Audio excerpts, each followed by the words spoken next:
आताच आपल्या या चार चांगल्या गोष्टी म्हणा किंवा त्यांची मत जे मांडून दिले केसरकर साहेब आणि समोर बसलेली सावंतवाडीतली सर्व माता भगिनी,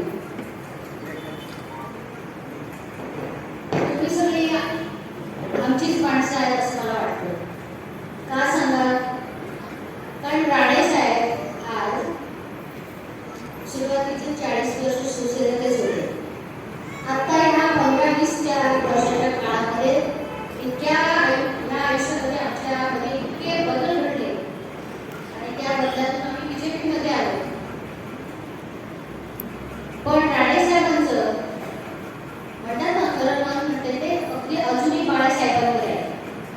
त्यामुळे मला असं वाटतं तुम्ही सगळ्या आमच्याच कुटुंबातली महिला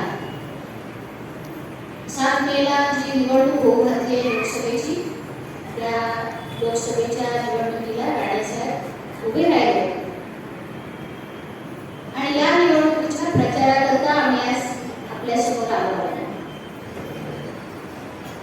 मला एवढंच सांगायचं आहे, राणेसाहेबांचं काम आज गेल्या 35-40 वर्षापासून तुम्ही बघत आहात. पण आज लोकसभेची जी निवडणूक आहे ती पहिल्यांदाच राणेसाहेब लढवत आहेत आणि त्यासाठी तुम्हाला मतदान करण्याचा योग तुम्हाला आला आहे. जसा तुम्हाला आलाय तसा रत्नागिरी जिल्ह्याला सुद्धा आला.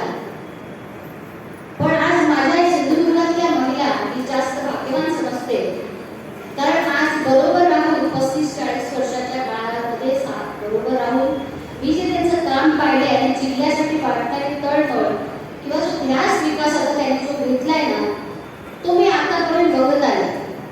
म्हणून मला असं नेहमी वाटतं की या माणसाचा ध्यास हा शेवटच्या श्वासापर्यंत कोकणचा विकास हाच असणार आहे. कारण आता इतक्या वर्षात त्यांनी कोकणाविषयी दुसऱ्या कुठल्याच गोष्टीचा विचार केला नाही. आणि आता मी असं मानतो की राणेसाहेब मानतात असं की आज तुमच्यामुळे आज अगदी नगरसेवक पदापासून अगदी केंद्रीय मंत्री पदापर्यंतची जी वाटचाल झाली, त्या वाटचालीमध्ये माझ्या सिंधुदुर्ग महिलांचा म्हणा किंवा इतर मंत्री म्हणा, सगळ्यांचा सहवास आहे, सगळ्यांचा तिथे हात आहे की जेणेकरून त्यांनी आतापर्यंत जी मंत्री पदं भोगली ही सर्व तुमच्यामुळेच मिळाली असं मी समजते. आज महिलांमध्ये बचत गटाचं कार्य माझ्याच्याने जेवढं होतं तेवढं मी आतापर्यंत करत आहे. माझ्या घरात 3 राजकारणी, त्याच्यामुळे मी चौथी यावं असं मला कधी वाटलं नाही. मी फक्त प्रचाराला म्हणून कधी कोणी माझ्या घरातलं गौरव उभा असो, निलेश असो, नितेश असो, त्यांच्या प्रचाराला मी आतापर्यंत येत राहिले. पण तुमच्या महिलांचे प्रश्न, सिंधुदुर्ग जिल्ह्यातील महिलांचे प्रश्न हे वेळोवेळी सोडवण्याचा मी प्रयत्न केला. पण वेळोवेळी जाणवलं की बचत गटाचं काम इथे महिला माझ्या ज्या करतायत ह्या अगदी उत्तम तऱ्हेने करतायत. पण जे काही माल बनवतात, जसं केसरकर साहेबांनी सांगितलं त्यांच्या मतदारसंघामध्ये त्यांनी जसं कार्य तुम्हाला तुमच्या बचत गटाला काम देण्याचं कार्य सुरू केलं, तसंच मलाही वाटतं की आज जसे तुम्ही राणेसाहेबांना आतापर्यंत इतकं मंत्रीपद म्हणा किंवा ज्या ज्या पदावर बसवलं आणि त्या त्या पदाला त्यांनी मान दिला, तसंच मलाही वाटतं ज्या वेळी माझी महिला आमच्या कुटुंबाच्या पाठीशी राहिली, राणेसाहेबांच्या पाठीशी उभी राहिली, त्यांना माझ्याकडून काही देणं लागतं, तर शेवटी प्रचार करताना मी जेव्हा तुमच्यासमोर भाषणाला उभी राहते तेव्हा मला तुमची दुःख म्हणा किंवा तुमच्या समस्या म्हणा या सगळ्या समजतात. कोणी तोंडाने येऊन सांगतं, कोणी पत्र पाठवून सांगतं. माझ्या परीने या आतापर्यंत बचत गटासाठी काम करायचं तेवढं केलेलं आहे. पण अजूनही मला असं वाटतं बचत गटाच्या माल जो बनवतात त्या मालाला मार्केटिंग म्हणा त्याचा बरोबर होत नाही. आज इथेही त्याच परिस्थिती आणि आज रत्नागिरी जिल्ह्यामध्ये तीच परिस्थिती आहे. मला असं वाटतं येणाऱ्या काळामध्ये आता बघा कर्मधर्म सहकारी सगळे पक्ष एकत्र आले आहेत काँग्रेस सोडून.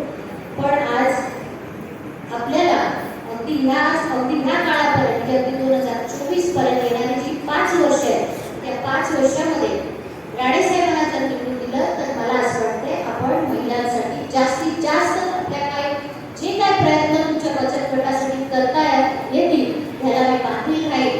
आणि आज तुम्ही जेव्हा आम्ही बोलतो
त्याच्याविषयी म्हणा किंवा जे काय तुम्हाला वाटायचं ते तुम्ही त्यांना मागच्या वेळेस तुम्ही मत केलं असणार, पण मी आता त्याबद्दल काय बोलणार नाही. पण तुम्हाला यावेळेस मात्र राणेसाहेबांनाच मतदान करायचं आहे की जेणेकरून कोकणचा विकास हा कसा असतो आजपर्यंत त्यांनी दाखवला आहे, याच्याही पुढे 5 वर्षात जर तुम्ही त्यांना संधी दिली तर याहीपेक्षा चांगला विकास ते करतील याची ग्वाही देते. आणि आपण मोठ्या संख्येने इथे उपस्थित राहिला त्याबद्दल सर्वांचे आभार मानतो. जय हिंद.